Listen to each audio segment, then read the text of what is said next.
नमस्कार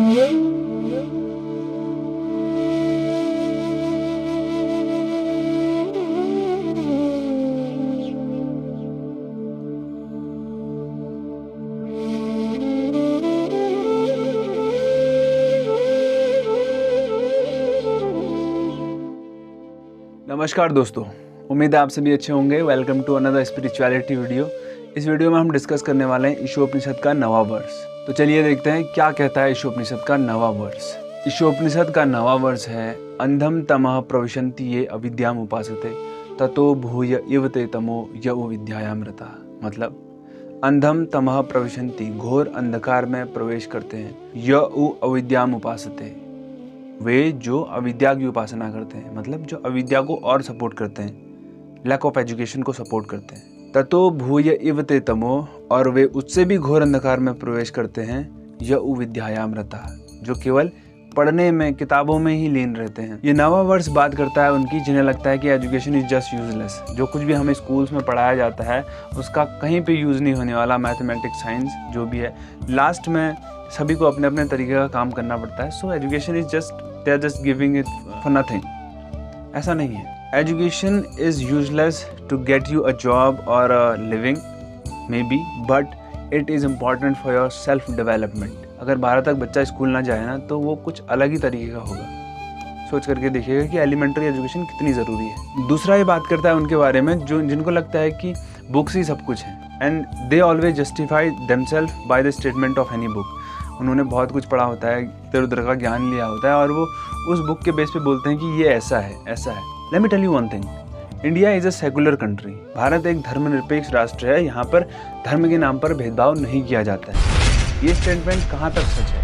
क्या ये स्टेटमेंट सच है या हमें अभी भी इस पर काम करने की ज़रूरत है? खुद सोचिए। कोई भी बुक, डेटा, इन्फॉर्मेशन आपको कोई चीज़ सच नहीं बता सकता है, पूरी तरीके से तो कम नहीं। और दूसरा ये कि रूरल इंडिया में छुआछूत पूरी तरीके से खत्म हो चुका है। कोई जाति के नाम पर भेदभाव नहीं किया जाता। ये स्टेटमेंट कितना सच है, ये सच है या फिर इस पे हमें काम करने की जरूरत है? ये कोई डेटा, इन्फॉर्मेशन आपको कोई किताब नहीं बता सकती है। Only your intellect will tell you.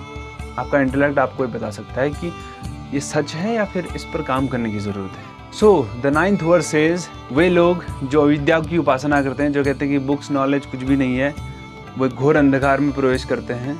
और वे जो किताबों में ही लीन रहते हैं हमेशा, वो इससे भी ज़्यादा घोर अंधकार में प्रवेश करते हैं, क्योंकि उनके बिलीफ इतने मजबूत हो जाते हैं, वो गलत हो चाहे सही हो, इट डजेंट मैटर, लेकिन वो मजबूत हो जाते हैं क्योंकि उन्होंने बुक्स में पढ़ा है, वो इधर उधर का ज्ञान लिया है। तो वो लोग जो प्रैक्टिकल वर्ल्ड में इन्वॉल्व नहीं रहते, जस्ट बुक्स पर डिपेंडेंट रहते हैं और दुनिया भर की किताबें पढ़ते हैं, उनका माइंडसेट पूरा बुक के अकॉर्डिंग बन जाता है। On ground what the reality is, it doesn't matter for them. So ये 9वां वर्ष हमें एजुकेशन को बिल्कुल नकार देने और केवल एजुकेशन में ही घुसे रहने के बीच के रास्ते को चुनने की बात करता है कि बुक्स का सहारा लो, but involve yourself in the ground field. Practicality को देखो कि असल में क्या काम करता है। केवल बुक्स, डेटा, इन्फॉर्मेशन पूरी नहीं होती है। वो तो एक सर्वे आपको दे देगा कि ऐसा ऐसा चल रहा है, बट आप जब ऑन ग्राउंड जाकर के देखेंगे उन्हीं चीज़ों को तो आपको अलग लगेंगी वो चीज़ें। सो दोज जो एजुकेशन को बिल्कुल नकार देते हैं वो घोर अंधकार में हैं, और जो केवल बुक्स पे रिलाई रह जाते हैं वो उससे भी घोर अंधकार में होते हैं। So just focus your mind on being practical. So the verse was अंधम तमः प्रविशन्ति ये अविद्याम उपासते ततो भूय इव ते तमो य विद्यायाम रता। नमस्कार, उम्मीद है आपको ये श्लोक समझ में आया होगा। तो इस प्रैक्टिकलिटी को, इस श्लोक की प्रैक्टिकलिटी को अपनी लाइफ में इम्प्लीमेंट कीजिए। अगर आपका कोई भी क्वेश्चन, सजेशन, क्वेरी हो तो कमेंट सेक्शन में ज़रूर लिखिएगा। वीडियो पसंद आई होगी तो उसको लाइक करना, शेयर करना दोस्तों के साथ में। चैनल पर नए हैं तो सब्सक्राइब ज़रूर कीजिएगा। और अगर आपको इस तरीके के स्पिरिचुअलिटी कंटेंट में इंटरेस्ट है तो we are working on spirituality content every Wednesday. Stay tuned with that. चलते हैं। नमस्कार, थैंक यू वेरी मच। अंधं तमः प्रविशन्ति ये अविद्यामुपासते ततो भूय इव ते तमो य विद्यायां रताः।